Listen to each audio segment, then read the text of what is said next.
Welcome to Burlap Teachers. Enjoy the video. You start now. Gather the 10mm Phillips T25, trim pry and gloves, and disconnect the negative battery to avoid shocks. Once done, lower the window as far as it moves. If stuck, tape the glass to the frame to prevent falling. Next, remove visible screws near the armrest and door handle, then pry off trim clips.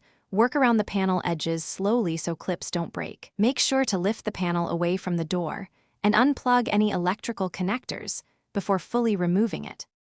With the panel off, peel back the vapor barrier and locate the regulator and motor assembly. Note cable routing and bolts. Support the glass by taping it to the door frame or using a wooden prop so it won't drop when you unbolt the regulator. Mark alignment points on the glass and regulator with a permanent marker so reinstallation is accurate.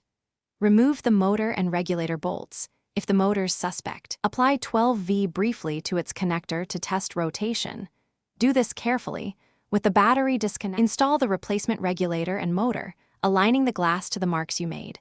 Tighten mounting bolts to snug, not over-torqued, and reconnect the motor harness.